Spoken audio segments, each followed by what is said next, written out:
Good day guys, share ko lang sa inyo kung paano ako nag-start mag-alaga ng Oriental Fowl at bakit Oriental Fowl yung inalagaan ko ngayon. So, bali guys, first is, nag-start ako nito start mag-alaga ng manok guys, yung kasagsagan niya siya ng pandemic guys.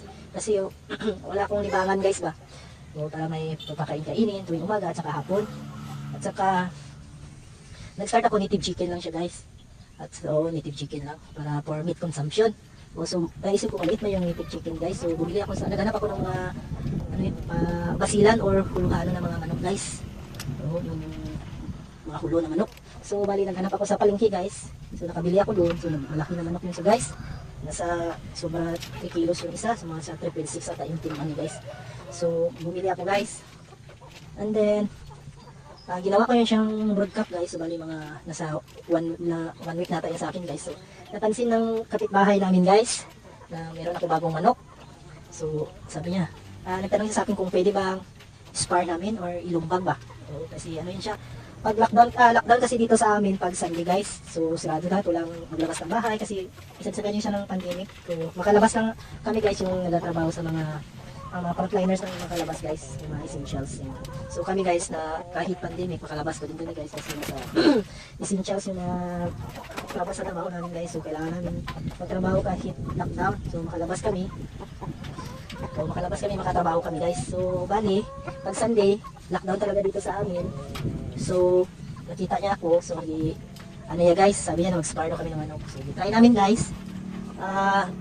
Walang laban yung nabili ko guys kasi yung sa kanya pang Naked Hill talaga na Oriental Fowl. So at saka na-train niya na yun at saka magaling talaga yung manok niya kasi may win na din ata yun siya guys. And then natalo niya sa akin and yun after mga ilang days nagkasakit yung manok ko guys.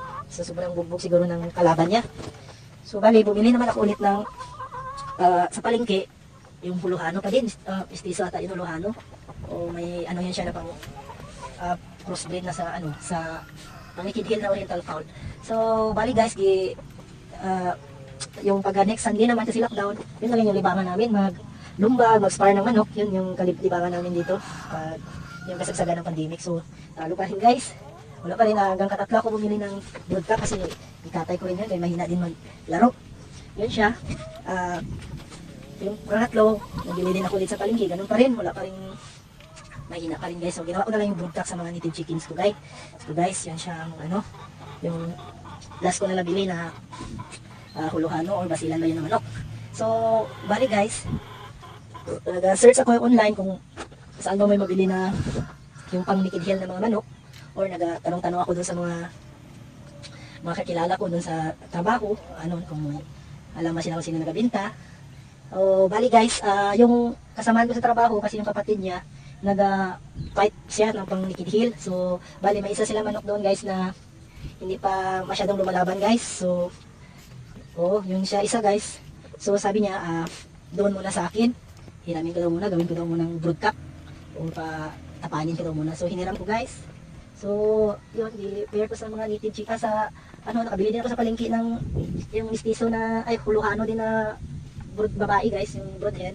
So yun, i-pair ko doon. So after nakapisa na yon, so nagtapang na siya guys, nagtapang na yung pinahiram sa akin. So bali try na namin spar doon sa kapitbahay ko guys. So magaling guys, nasabayan niya yung laro ng winner ng manok na kapitbahay namin. So bali guys, saka na doon ako nag-start guys na nainganyo na mag-alaga ng pang Naked Hill kasi mata-challenge kita talaga guys kung paano mo palalakasin yung manok mo, paano mo pataasin yung stamina niya. Yun, doon ako naka-interest guys na mag-alaga ng Oriental Fowl. Doon ako nahilig guys. At saka guys, yung sa build ng katawan nila, maganda kasi yung build ng katawan ng mga Oriental Fowl. So matangkad, so malalaki na mga manok guys. Kahit pang tatay mo guys, okay din siya guys. So yan siya guys. Marami yung karne niya pag ikatay mo guys. Malaki kasi ng manok. And then, yun guys, back tayo doon sa story natin guys. So, bali nagtapang na yun siya guys. At saka nakita nung kasama ko sa trabaho na maganda maglaro. So, ikuha niya na guys. Oo, tapos, ikuha na nung kapatid niya kasi sa kapatid niya man yun. At saka, pinahiram niya ako yung kapatid nung pinahiram niya sa akin na lalaki na manok. Yung may kapatid mo yung na babae na isa, yun yung pinahiram niya sa akin. And then, nag-offer siya na mayroon daw doon na winner nila naman kung sukatayin nila kasi medyo matanda na guys. So bali pinaswapan ng pinasukan niya sa akin. So, pinasukan ko ng dalawang native chicken yun siya guys, ang iswap ko. So, bali yun, gibreed ko sila guys. So, yun doon talaga ako nagsimula na mag-breed ng mga oriental fowls, yung oriental fowls guys. O, doon talaga ako nag-start mag-breed. So, bali guys, na una-una kong breed is isa lang yung ano guys, na nabuhay guys sa una-una kong breed. So, isang lalaki lang. So, yun yung hanggang ngayon, ito pa rin yung manok ko na, yun yung first ko na ano guys, yung breed, yung naging winner yun siya guys, yung sa first breed ko na, ano guys, yung i-cross ko sila, yung nakuha kong babae, yung pinairam na babae sa akin, saka yung isukan ko na broodcock, yung i-cross ko, at saka nakapalabas ako ng isa guys, so isa lang yung buhay. So bali yun siya guys, winner din yung na-breed ko na yun guys, so naka 5 times winner yun siya guys. 5 times winner yun siya guys, so bali 2 times derby winner siya guys, tapos pastis win lahat yung sa derby win, sa derby niya guys, yung panalo niya, nakakuha talaga siya ng pastis win, so may trophy at saka may kunting premyo guys, yun siya. And then yun siya guys, so bali ngayon yung manok na yun guys, yun yung broodcock ko ngayon. Oo, kasi na disgrasya kasi guys, na pilay siya guys, yun yung ginawa kong broodcock ngayon. So doon ako na-start na humaling sa pag-aalaga ng Naked Hill, pang Naked Hill na oriental fowl.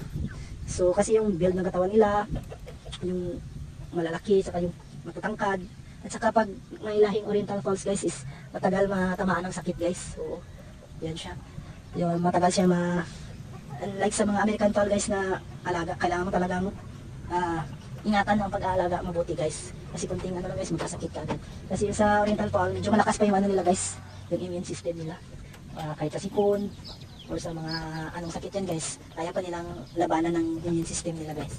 So doon ako nag-start mag-alaga ng mga pang-Naked Hill na oriental fowl hanggang ngayon guys. So yung linyada na yun guys, nandito pa rin sa akin. So kasi yung breed ko na winner, ginawa ko na munang broodcock ngayon kasi medyo na ano yung paa niya guys, nagka-diferensya. Although pwede naman siya ilaban, ano pa rin siya guys, makasabay pa man din. Kaso unan muna natin ng lahi guys, para ma-preserve natin yung lahi ng unang breed natin na linyada guys. Kasi yun yung nagbibigay ng panalo sa mga manok ko guys. And then nag-i-infuse na ako guys ng mga ibang ano lahi, and then para mas makapalabas pa tayo ng mas bitter na linyada o mas magaling na mga pang Naked Hill na mga manok guys. So naghihiram tayo sa mga tropa natin, and then so bumabili din tayo ng mga ibang linyada na magaling din na mga linyada guys, para ipagsama-sama natin para makapalabas tayo ng mas magandang linyada guys. And then guys, hanggang dito na lang guys, at saka salamat sa panonood ng aking video. And then please comment naman kayo guys kung taga saan kayo guys, para malaman natin kung saan nakaabot yung video natin. And then please like guys and share, and then subscribe naman kayo guys. Maraming salamat sa inyo guys.